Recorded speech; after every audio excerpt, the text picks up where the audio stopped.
안녕하세요, 여러분. 닥터 엠버의 응급의학 연구소에 오신 것을 환영합니다.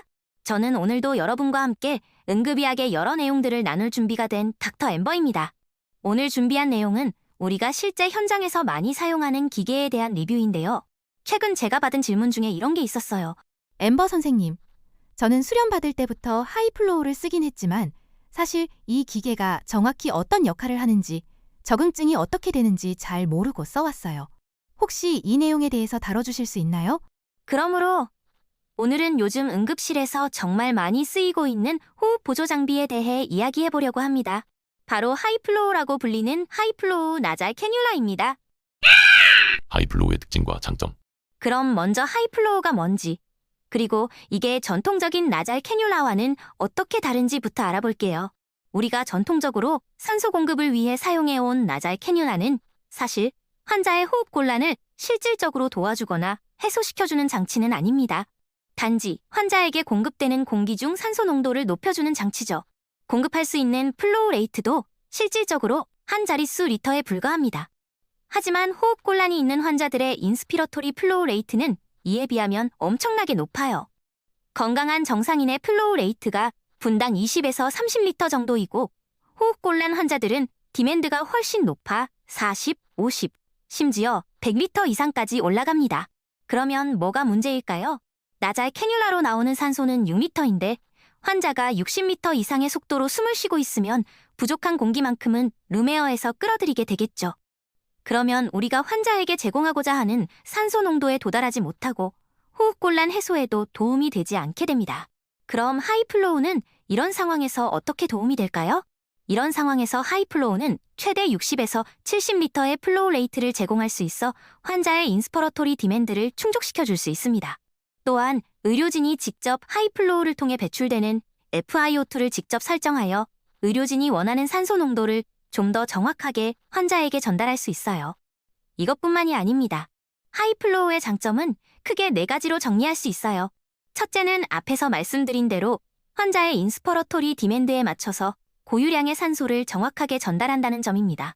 둘째, 따뜻하게 가습된 공기를 제공해서 점막이 마르는 것을 방지하여 환자가 편안하게 느낄 수 있습니다.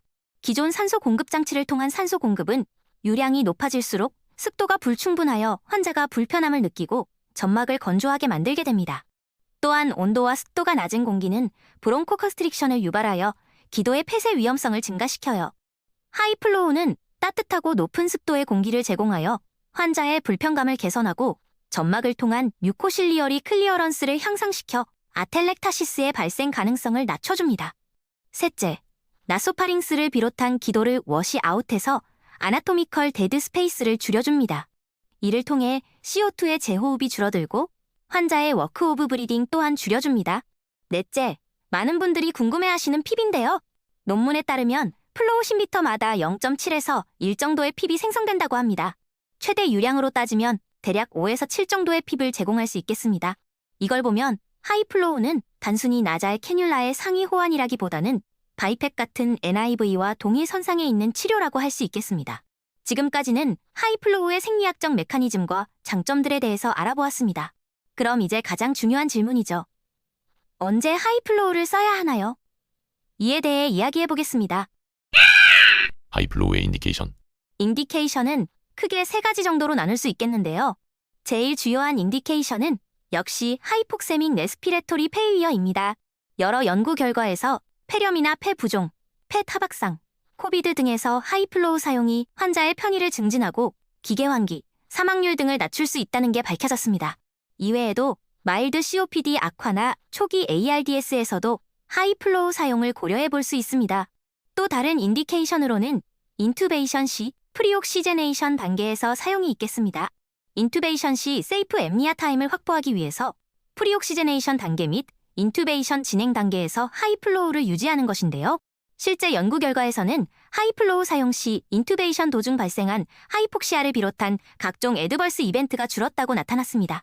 마지막으로는 환자의 편의성을 도모해야 하는 경우가 있겠는데요. NIV 시행 중인 환자가 마스크 피팅이 타이트하여 힘들어할 때 잠시 쉬어가는 용도로 사용하거나 호흡곤란을 호소하나 기관삽관은 원치 않는 DNR 환자 등이 그 대상이 될 수 있겠습니다. 여기까지 하이플로우의 인디케이션에 대해 알아보았습니다. 많은 선생님들께서 당연하다고 생각되는 부분도 있을 것이고 의외라고 생각했던 부분도 있을 것 같은데요. 하지만 모든 호흡곤란 환자에게 하이플로우가 답이 되지는 않습니다. 과연 어떤 상황이 하이플로우가 도움이 되지 않는 상황일까요? 하이플로우를 피해야 하는 경우. 먼저 중증도 이상의 COPD 악화로 인한 CO2 리텐션 상황이 있겠습니다. 전반적인 하이퍼캡닉 레스피레토리 페일리어 상황이라고도 할 수 있겠는데요.